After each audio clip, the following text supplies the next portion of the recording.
Minorities Students Association MSA Manipur na Sinduna Waqf Board Manipur na Aranba Touriba Asigi MAYOKTA sit-in protest TOUKHRE MSA gi President PH Ijuz Ahmad na phongdokhibada asuk kuiraba matam asi fawba Aranba Touriba Asigi matakta action lokhatana Tana una usanada khangsanadaba amagum tumina laithokpuna kanaroi government na mara lairaba mioi singbu kangkhatuna thamba asi tasengna government na minority ni khana hanthana yengbani haidaba ngamloi athubada action lobiyu MPSC na exam conduct toraga logadaba project officials matam gi yanaba hapambana ngasigi work for board Manipur asi amotpana kham thengle masigi matangdasu IPL thaduna wakalagani loina na achumba tobiyu Aranba Touriba asi ning haiduna hanjan laubada tabidraba matamda asawbana maram oirakanda office so lonba na chingba tawduna agitation junction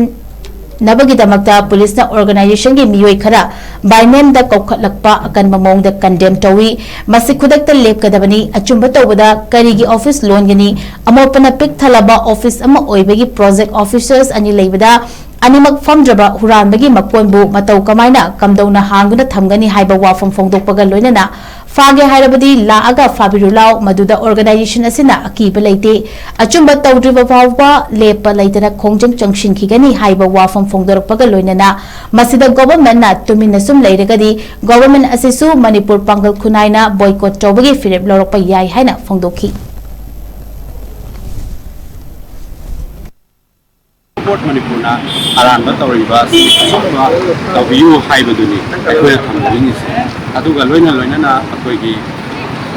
madrasa Waqf board ase masa-masagi official ki lanai sidina bunate Waqf board ase Manipur pangal gini bunna mani thaki sunate Manipur pangal thuna akoy deriba masjid ki kabristan ki maktab ki magi to pahasin hangalu asa mirai nai mongda masjid ki maktab ki kabristan ki hapuna singba tawiba se tawiganu loina na aikoigi hariba Waqf board Manipur sida masana aina tawningba tawgani kanana thingba ngamdoribano oza hapingasu hapingasu tuni hariba oza tarsdin mathakta paliba gamena convention lakhatkadabani amadi loina na Waqf board ki aikoigi construction na jingbada ato pada Aranba Touriba singa se paliba gamena athubada thabak thokki Kopi no hai lo ofam sing asigi kan no sing lo na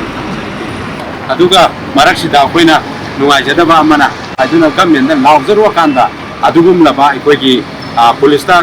ko report pira kanda akoi police room side tagi akoi di station da lakna bo ko kya thama pose ta sen laibak thibni puran ro phari ba mi bo matau kamaina kamdoni station da law hai bano ai bi question ja simaga su MSC na angjaningi loina makata na sukun laba allegation kya lakta ragadi MSC na Manipur leiba pangal meyam puna kusamnara kanda akoigi haiba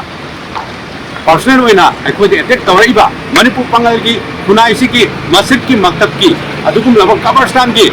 achumba tawbiuna akoi no khongdang sangsal lisida akoi gi mathakta aram sija leiba miyo singdo tasengna akoi Manipur meyam puna yengamina kana Aranba tawmi singa do dan BP de mo ko hanbalai kana akoi khongdang sangsal gi gani akoi de tridan tawra chaloi achum bagi damakta akoi Allah na akoi de thawna pina biri akoi ga meyam puna maka akoi punmina rakanda akoi khongdang kya sangsal gi gani ha wo khamse